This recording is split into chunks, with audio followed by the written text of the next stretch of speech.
Okay, so today I'm going to make an explainer video to talk about all the different ways that we can get a design onto a surface.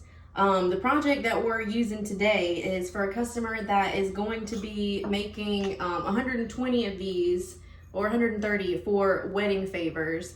And I thought that it would be a good way to show everybody, because I get asked this a lot, what's the best way to go about it? Because obviously if you're planning a wedding or something, you don't want to be spending weekends stressing over this one part of that wedding when there was other options. So we'll go over those options now.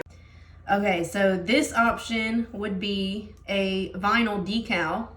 You would need one for every one that you're doing because it's one-time use. You just peel this off and you stick it on. I'll go over showing how to use all of these. We have an option of a stamp, which is really awesome if your project allows for it. It works okay on paper. Any hard surface that will soak up ink, you could use a stamp for.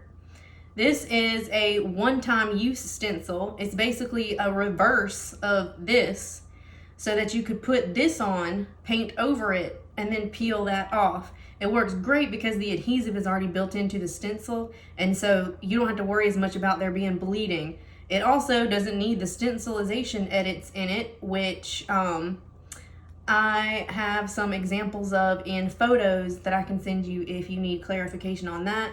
And this is just a standard Mylar stencil. I've had to make it really small because one other hurdle of this project is that these are curved surfaces. So it'll really show the advantage of some of these different materials and products on something that's not flat.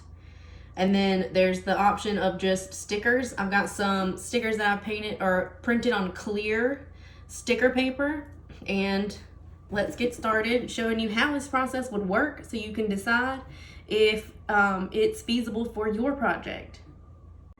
Okay, we're gonna start today with the regular Mylar stencil. What you're gonna need for it is obviously the stencil, the item that you're going to be stenciling onto. I recommend some gloves. You're also going to need, over here, you're gonna need some painter's tape or masking tape. I highly recommend using a spray adhesive to go on the back side of the stencil, especially because we're using a curved surface. And then obviously you're gonna need your paint and your paintbrush. So to get started, I'm gonna use my adhesive spray, and you could use a piece of parchment paper, but I've got this clear sheet thing here that I've been using for it. So what I do is I just take the stencil and spray the back of it so it should look upside down to you. You don't want to hold it super duper close. Let me move these stickers out of the way real quick so we don't have a disaster. And you're just gonna give it like a good misting. And then what I like to do so that you don't get a bunch of glue residue on your project is turn it upside down and just tap it down one time onto whatever you had sprayed it on so that you get some of the sticky off. All right, and then we're gonna come down here and put it on our item. And as you can see, because of the curved surface, it's really wanting to pop up on us. That's all right though, the glue's gonna hold the inside down, and then we're gonna come around here and get some tape to hold it down.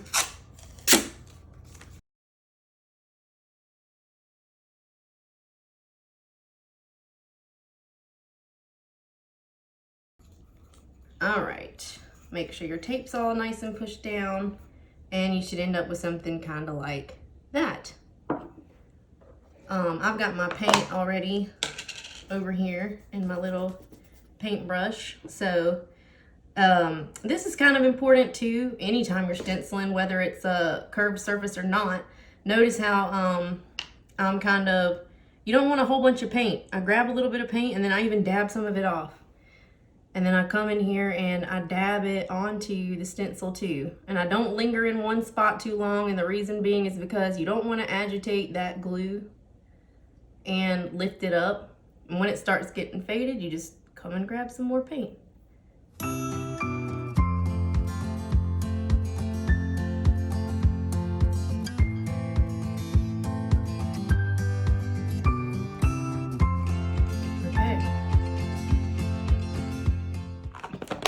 Now, I'm gonna use the hairdryer just real quick to dry it a little before I peel it.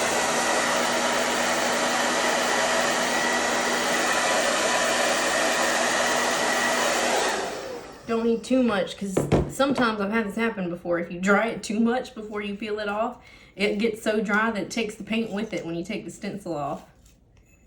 And there we go. It's not 100% perfect, but it's pretty good. It's kind of got like a handmade look, but I'm kind of happy that it didn't come out perfect, because I try to explain to everybody, I've been doing this for a really long time. I used additional product, and still on a curved surface, I experienced a little bit of bleeding. All right, then we're gonna do next the one-time use stencil. And to do that, you're gonna need, again, I recommend gloves. You need your paintbrush, your paint. For this one, you're gonna need a burnishing tool. If you don't have a squeegee like this, you can totally just use a credit card or anything thin and flat like that. And you're probably gonna need a pair of tweezers, and you'll see why later. So for this step, you're gonna take your burnishing tool, and you gotta go over the transfer tape. You'll understand what that is in just a second. I go over the back side too. And then that transfer tape is, there's this clear film, I'm not sure if you can see it. And you don't need this anymore. You peel that off. And then you take it and you're gonna line it up. I forgot to dust these off. You might wanna definitely clean your surface first. You're gonna line it up where you want it to go. And I'm doing this backwards, so don't judge my placement. This is just to give you an idea. And you're gonna push it down really hard. It's okay if it's going off. This is just a stencil. So, and I'm gonna just burnish it one more time to make sure it's stuck really well to the pot.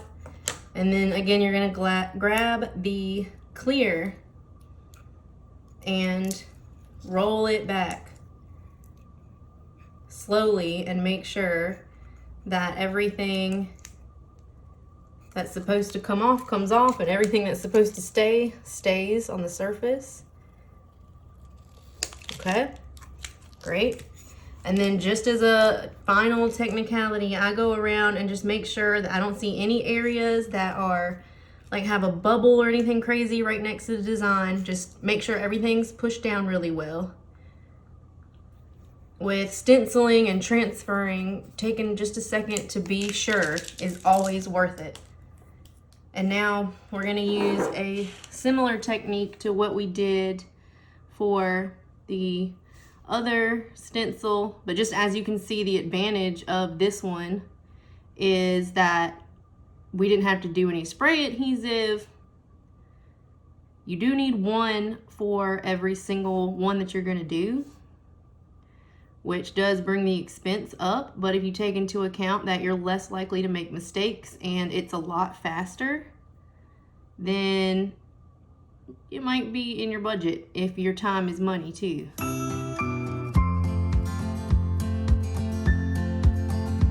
Now we're gonna let it dry just real quick with the hair dryer, like not long at all on this one.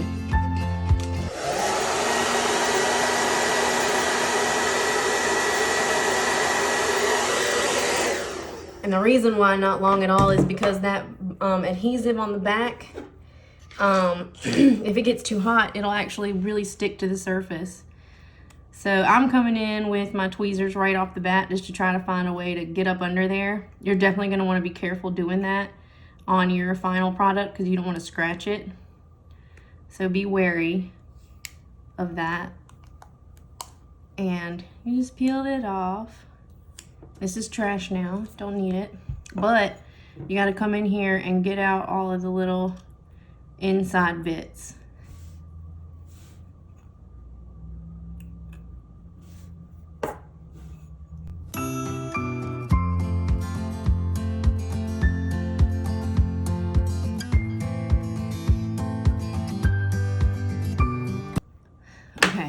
So we'll just look at them side by side right here really quick. I did have to make this one bigger also to make it work, but if you'll notice, this one with the Mylar stencil, it has the little lines in the letters. It bled a lot more. This one hardly bled at all, and some of the bleeding is because I probably should have dried it a little more before I tried to get it out with the tweezers. I probably smeared it some, but I think this looks a lot better than this. All right, so next we're gonna do the decal, which is the reverse of the one we just did. So that one was, this is the inside of the one we just did. So the same thing you need for the last one, you need for this one, which is just the burnishing tool. You do need one of these for every decal or every product that you're gonna make. But if you have a surface that will receive it, which is basically like a flat, hard, you know, surface, this is basically a super high grade sticker. So there's the clear transfer tape again. We peeled it up just like last time. And you take it and you line it up on your surface. Again, I'm doing this upside down, so you got to give me some grace on if it's not straight and perfect. Go over it again with the burnishing tool. And this one, you got to be a lot more careful peeling it off than we did with the last one. So you'll have to be a lot more careful with this one than the last one if yours isn't sticking as well as mine is. But you still want to keep that sharp angle. And see how that little dot wants to come off on me? You just take it from the outside and press it back down like that. Just nice and slow so you can always go back. And there you have it.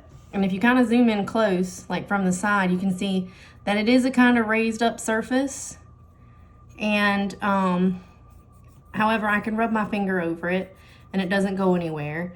I wouldn't really recommend this for something that's like a tumbler or something like that that would go in the dishwasher, because these will come off with like a lot of water, or in a steam dishwasher or something. But again, you need one for every single one that you're doing, but you get a pretty much perfect product every time, and it's really easy to do. Okay, next up is the sticker option. These are sold by the sheet, however many fit on that sheet. And I've printed it on clear. And so this is literally how it comes. And you just would take it. Just FYI, this one's a little dirty because I had to sand it off. I had already done a design on it, whoopsie. But you would just, that's why you can still see ink through it. That's literally all you would have to do. Peel it off and push it on. This wouldn't be good for anything that's going to get wet. This will get wet on the inside, but not really on the outside because the ink is printed on it. So that's one option. Next up is going to be the stamp. This is honestly what I recommend to do for this. This particular stamp that I've made is already inked. So if you got this style of stamp, I would just show you what type of alcohol ink to get to refill it if you wanted to use this option. But this has already been inked, and it should be good to use about 100 to 150 times as it is. But I was surprised at how well this worked.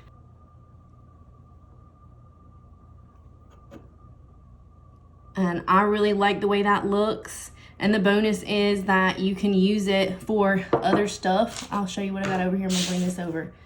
If you wanted to use it for, you know, let's say you made some paper cutouts.